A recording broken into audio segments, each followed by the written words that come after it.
Appropriate modals, বিশেষ করে 6 number question কিভাবে অ্যান্সার করব বিস্তারিত আলোচনা করব। চলুন শুরু করা যাক।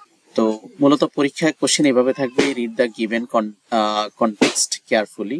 এই নিচের যে লাইনগুলো আছে, এই কনটেক্সট গুলো আছে, এগুলো পড়তে বলছে carefully, and answer the questions using appropriate modals, এবং সঠিক মডালস ব্যবহার করে এগুলার অ্যান্সার করতে বলছে। 5টা করার জন্য 5 নাম্বার। যেহেতু আমাদের অ্যাপ্রোপ্রিয়েট মডালস করতে হবে, সেক্ষেত্রে আমরা মডালস গুলো একটু দেখে নেই। ইংরেজি গ্রামারে আমরা জানি যে shall, should, will, would, can, could, may, might, must, ought to, need to, dare, have to, need, did not, must, এগুলো মডাল হিসেবে ব্যবহার হয়, মডালস। যাই হোক, এখন এগুলোর ফাংশন দেখবো আমরা। উইল কেন ব্যবহার হয়? উইল ব্যবহার হয় willingness, certain predictions and promise. কোনো প্রতিজ্ঞা বুঝাইতে, কোনো কিছু হতে পারে এরকম বুঝাইতে, ইচ্ছা, সেক্ষেত্রে উইল ব্যবহার হয়। উড কেন ব্যবহার হয়? রিকোয়েস্টের ক্ষেত্রে, ইনভাইটেশনের ক্ষেত্রে, মেকিং অ্যারেঞ্জমেন্টের ক্ষেত্রে উডটা ব্যবহার হয়। মূলত প্রশ্ন আমরা পলাইট রিকোয়েস্টের ক্ষেত্রে উড এবং কুড বেশি ব্যবহার করি। মে কেন ব্যবহার করা হয়? এটা হচ্ছে পসিবিলিটিস বুঝাইতে মে ব্যবহার করা হয়, বা পারমিশন বুঝাইতে মে ব্যবহার করা হয়। মাইট কেন ব্যবহার হয়? এটা প্রেজেন্ট বা ফিউচারে পসিবিলিটিস বুঝাইতে ব্যবহার হয়।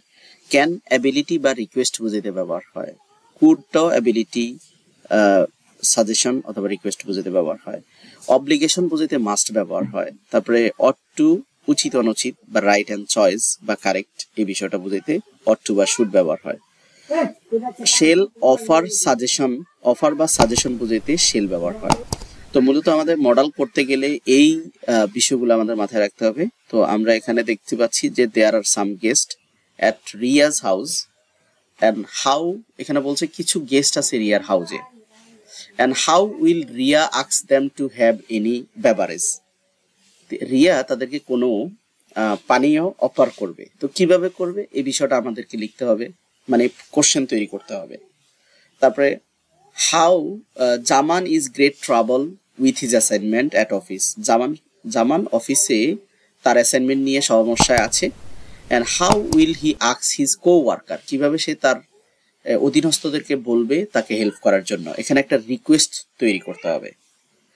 The girl has forgotten to bring his pen, বালিকা ভুলে গিয়েছে তার কলম আনতে। And what should the girl do, তখন বালিকাটা কি করবে? একটা ফলাইট রিকোয়েস্ট সে বানাবে। The instructors has given the date to submit the task. Instructor এখানে instructor has given the date to submit the task. Instructor বলেছেন টাস্কটা সাবমিট করার জন্য। and how should the instructor ask for the task? Instructor কিভাবে মানে এই obligation দিয়ে কিভাবে এই টাস্কটা জমা দিবে, সেজন্য একটা অব্লিগেশন দিয়ে একটা প্রশ্ন তৈরি করবে। And তুলি is working tirelessly, তুলি tirelessly কাজ করে মানে বিশ্রামহীন। What might happen if তুলি doesn't get enough rest, যখন রেস্ট নিবে না তখন তার কি হতে পারে, এরকম একটা পসিবিলিটিস রিলেটেড একটা বাক্য তাকে বানাইতে হবে এই তথ্যের উপর বেসিস করে। তা আমরা উত্তরটা একটু দেখি। এখানে বলছে যে কাউকে কোনো কিছু অফার করতে হলে, good evening uncle and aunt, যেহেতু এখানে বলছে যে গেস্ট আসছে, তো আমরা ধরে নিলাম আঙ্কেল বা আন্ট আসছে। হাউ আর ইউ, তাদেরকে জিজ্ঞেস করলাম, কৌশল বিনিময় করা হইল হাউ আর ইউ। তারপরে তাদেরকে বসতে বললাম যে প্লিজ বি সিটেড, দয়া করে বসেন। তো এরপরে এখানে আমাদের কিন্তু মূল কাজ এখানে যে would you like some tea or coffee, এই যে এটা হচ্ছে রিকোয়েস্ট মূলত। তো আমরা যদি পরীক্ষায় পুরাটা মনে না থাকে, আমরা গুড মর্নিং, অভিবাদন জানানো, কেমন আছেন, বসতে বলা, তো এগুলো যদি আমরা না জানি, আমরা জাস্ট সেফ কি করব, would you like some tea or coffee, এটা দিয়ে আমরা কোশ্চেন করতে পারি। যাই হোক, আমরা পুরাটা লিখলে কিন্তু ভালো হয়, আর যদি না পারেন তাহলে would you like some tea or coffee, যেহেতু রিকোয়েস্ট করতে বলছে তো উড কুড ব্যবহার করে রিকোয়েস্ট করতে হয়। 2 নম্বরে এখানে বলছে যে জামান ইজ গ্রেট ট্রাবল, যেহেতু জামান অ্যাসাইনমেন্ট নিয়ে সমস্যায় আছে, এখানে সে তার কো ওয়ার্কারদেরকে, তার যে মেট আছে তাদেরকে কিভাবে রিকোয়েস্ট করবে হেল্প করার জন্য। তো could you please volunteer me, অথবা could you please help me with this problem to solve.